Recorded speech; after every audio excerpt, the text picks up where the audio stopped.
Welcome back to my YouTube channel Radha Yukti cooking and logs. ಇವತ್ತು Sunday special chicken sambar ಮಾಡ್ಕೊತಾ ಇದ್ದೀನಿ. ನಾಟಿ ಸ್ಟೈಲಲ್ಲಿ ಅಂದರೆ ಹಳ್ಳಿ ಶೈಲಿಯಲ್ಲಿ ಮಾಡ್ತಾ ಇರೋದು. ಏನೇನು ಇಂಗ್ರೀಡಿಯೆಂಟ್ಸ್ ಬೇಕು ಅಂತ ನೋಡೋಣ ಬನ್ನಿ. ಚಿಕನ್ 1 kg ತೊಗೊಂಡಿದ್ದೀನಿ ನಾನಿಲ್ಲಿ. ಧನಿಯಾ ಪುಡಿ, ಖಾರದ ಪುಡಿ, ಸಾಸಿವೆ, ಹುರಿಗಡಲೆ ಅರ್ಧ ಟೀ ಸ್ಪೂನು, ಮತ್ತು ಒಣಕೊಬ್ಬರಿ, ಒಂದು ಈರುಳ್ಳಿ ದೊಡ್ಡದು, ಸ್ವಲ್ಪ ಶುಂಠಿ, ಒಂದು ಗೆಡ್ಡೆ ಬೆಳ್ಳುಳ್ಳಿ, ಒಂದು ಟೊಮೊಟೊ, ಮತ್ತು ಕೊತ್ತಂಬರಿ, ಪುದೀನ, ಅರಿಶಿನ, ಕರಿಬೇವು 2 ತೊಗೊಂಡಿದ್ದೀನಿ ನೋಡಿ. ಇಲ್ಲಿ ಕರಿಬೇವು ಹಾಕಿದ್ರೆ ಚೆನ್ನಾಗಿರುತ್ತೆ ಅಂತ ಒಗ್ಗರಣೆಗೆ ತೊಗೊಂಡಿದ್ದೀನಿ. ಮತ್ತು ಅರ್ಧ ಟೀ ಸ್ಪೂನು ಗಸಗಸೆ ಹಾಕ್ಕೊಳ್ಳಿ, ಚೆನ್ನಾಗಿರುತ್ತೆ. ಚಕ್ಕೆ, ಲವಂಗ ಮತ್ತು ಮೆಣಸು, ಕಾಳು ಮೆಣಸು ತೊಗೊಂಡಿದ್ದೀನಿ. ರುಚಿಗೆ ತಕ್ಕಷ್ಟು ಉಪ್ಪು.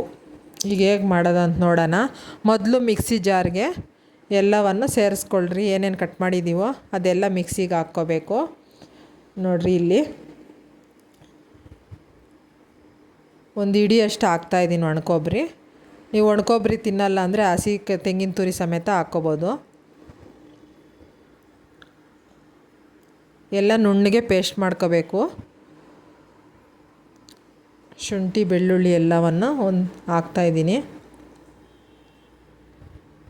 ಇದು ಕಲ್ಲಲ್ಲಿ ರುಬ್ಬಿ ಮಾಡಿದ್ರೆ ಚೆನ್ನಾಗಿರುತ್ತೆ. ಹಳ್ಳಿಯಲ್ಲಿ ಹಂಗೆ ಅಲ್ವಾ ಮಾಡೋದು, ಆ ಥರ ಮಾಡಿದ್ರೆ ಚೆನ್ನಾಗಿರುತ್ತೆ ಫ್ರೆಂಡ್ಸ್.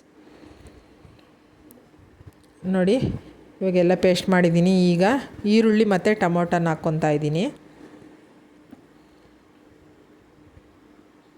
ಅದೆಲ್ಲ ರುಬ್ಬಿದ ಮೇಲೆ ಲಾಸ್ಟಲ್ಲಿ ಕೊತ್ತಂಬರಿ, ಪುದೀನ ಸ್ವಲ್ಪ ತರಿಯಾಗಿ ರುಬ್ಕೊತೀನಿ. ನೋಡಿ, ಈ ಥರ ಇದೆ. ಈಗ ಕೊತ್ತಂಬರಿ, ಪುದೀನ ಸ್ವಲ್ಪ ನಾನು ಅದರಲ್ಲೇ ಹಾಕ್ತಾಯಿದ್ದೀನಿ. ಧನಿಯಾ ಪುಡಿನೂ ಖಾರದ ಪುಡಿ ಅದೇ ಮಸಾಲೆಗೆ ಹಾಕಿ ರುಬ್ಕೊತಾ ಇದ್ದೀನಿ. ನೋಡಿ, ಇಲ್ಲಿ ಧನಿಯಾ ಪುಡಿ ಹಾಕ್ತಾಯಿದ್ದೀನಿ. ಇವಾಗ 1 ಸ್ಪೂನು ಸ್ವಲ್ಪ ಹಾಕ್ತಾಯಿದ್ದೀನಿ.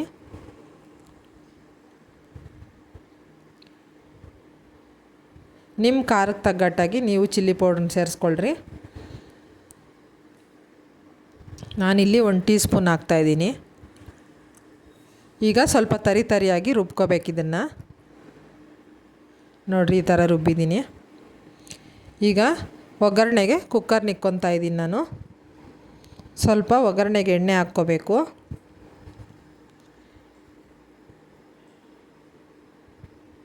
ಎಣ್ಣೆ ಬಿಸಿ ಆದಮೇಲೆ ಸಾಸಿವೆ ಹಾಕ್ಕೋಬೇಕು. ಇದಕ್ಕೆ ಸಾಸಿವೆ ಕೂಡ ಹಾಕ್ತಾಯಿದ್ದೀವಿ ನಾವು. ಕೆಲವ್ರು ಹಾಕಲ್ಲ, ನಿಮ್ಮಿಷ್ಟ. ಹಾಕಿದ್ರೆ ಚೆನ್ನಾಗಿರುತ್ತೆ ರುಚಿ.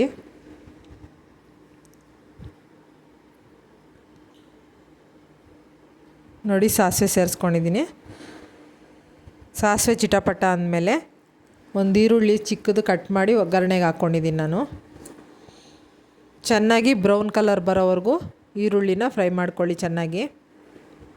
ನೋಡಿ, ಸ್ವಲ್ಪ ಕಲರ್ ಚೇಂಜ್ ಆಗಿದೆ. ಈಗ ತೊಳೆದಿಟ್ಕೊಂಡಿರೋ ಅಂತಹ ಚಿಕನ್ನ ಸೇರಿಸ್ಕೊತಾ ಇದ್ದೀನಿ. 1 kg ಚಿಕನ್ ಇದು. ನೀವು ಜನ ಜಾಸ್ತಿ ಇದ್ದರೆ ಜಾಸ್ತಿ ತಗೊಳ್ಳಿ. ಚೆನ್ನಾಗಿ ಎಣ್ಣೆಯಲ್ಲೇ ಚಿಕನ್ನು ಬ್ಯಾಡ್ ಸ್ಮೆಲ್ ಹೋಗೋವರೆಗೂ ಚೆನ್ನಾಗಿ ಇದು ಮಾಡ್ಕೊಳ್ಳಿ, ಬೇಯಿಸ್ಕೊಳ್ಳಿ. ಎಣ್ಣೆಯಲ್ಲೇ ಬೇಯಿಸ್ಕೊಳ್ಳಿ.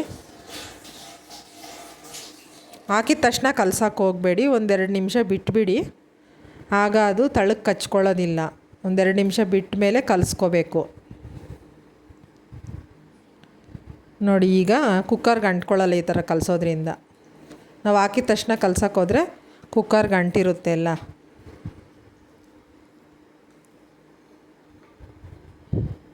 ಒಂದೆರಡು ನಿಮಿಷ ಬೇಯಿಸ್ಕೊಳ್ಳೋಣ. ಒಗ್ಗರಣೆಯಲ್ಲೇ ಬೇಯಿಸ್ಕೋಬೇಕು. ನೋಡಿ, ಈಗ ಸ್ವಲ್ಪ ಉಪ್ಪನ್ನ ಹಾಕ್ಕೊತಾ ಇದ್ದೀನಿ ನಾನು.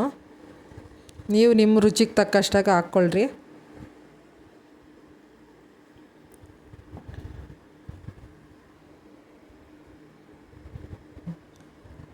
ಉಪ್ಪು ಸೇರಿಸ್ಕೊಂಡು ಚೆನ್ನಾಗಿ ಕಲಿಸ್ಕೊಳ್ಳಿ.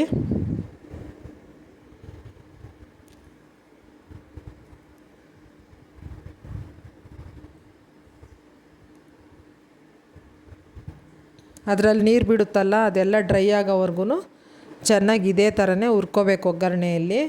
ಈಗ ಒಂದು ಸ್ವಲ್ಪ ಅರಿಶಿನ ಮತ್ತು ಕರಿಬೇವು ಸೇರಿಸ್ಕೊತಾ ಇದ್ದೀನಿ. ಕರಿಬೇವು ಹಾಕೋದ್ರಿಂದ ಸಾರಿನ ರುಚಿ ಚೆನ್ನಾಗಿರುತ್ತೆ, ಅದಕ್ಕೆ ಹಾಕ್ಕೊತಾ ಇದ್ದೀನಿ.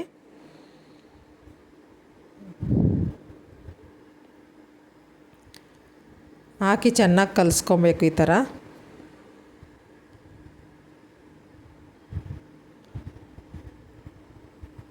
ಸ್ವಲ್ಪ ಹೊತ್ತು ಒಗ್ಗರಣೆಯಲ್ಲೇ ಚೆನ್ನಾಗಿ ಬೇಯಿಸ್ಕೊಳ್ಳಿ, ಒಂದು 3 ನಿಮಿಷನಾದರೂ ಬೇಯಿಸ್ಕೊಳ್ಳಿ.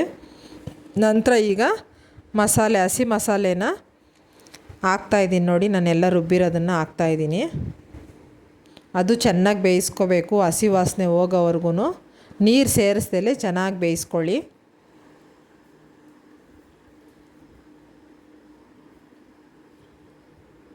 ನೋಡಿ ಈಗ ನಾನು ನೀರೇನು ಸೇರಿಸಿಲ್ಲ, ಹಸಿ ಸ್ಮೆಲ್ ಹೋಗೋವರೆಗೂ ಚೆನ್ನಾಗಿ ಬೇಯಿಸ್ಕೊತಾ ಇದ್ದೀನಿ.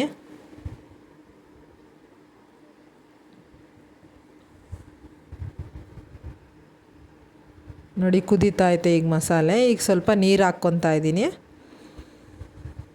ನೀರು ನೋಡ್ಕೊಂಡು ಹಾಕ್ಕೊಳ್ಳಿ, ತುಂಬ ಗಟ್ಟಿನೂ ಇರಬಾರ್ದು, ತಿಳಿಯಾಗೂ ಇರಬಾರ್ದು, ಮೀಡಿಯಮಾಗಿರಬೇಕು.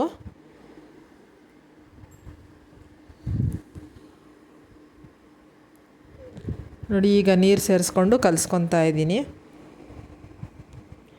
ಈಗ ರುಚಿ ಏನಾದರೂ ಕಡಿಮೆ ಆಗಿದ್ದರೆ ಸಾಲ್ಟ್ ಸೇರಿಸ್ಕೊಳ್ಳಿ ನೀವು. ನಮ್ಗೆ ಕರೆಕ್ಟಾಗಿದೆ, ಅದಕ್ಕೆ ಕುಕ್ಕರ್ ಲಿಡ್ನ ಕ್ಲೋಸ್ ಮಾಡ್ತಾಯಿದ್ದೀನಿ. 3 ವಿಸಿಲ್ ಹಾಕ್ಸಿದ ನಂತರ ನೋಡಿ ಈ ಥರ ಇದೆ ಸಾಂಬಾರು. ನೋಡಿ ತುಂಬ ತಿಳಿಯಾಗೂ ಇಲ್ಲ, ತುಂಬ ಗಟ್ಟಿಯಾಗೂ ಇಲ್ಲ ನೋಡಿ. ಈಗ ಮುದ್ದೆ ಜೊತೆಗೆ ಚಿಕನ್ ಸಾರು ರೆಡಿ ಆಯಿತು. ನಮ್ಮ ರೆಸಿಪಿಗಳು ಇಷ್ಟ ಆದರೆ ಪ್ಲೀಸ್ ಸಬ್ಸ್ಕ್ರೈಬ್ ಮಾಡ್ಕೊಂಡು ನೋಡಿ.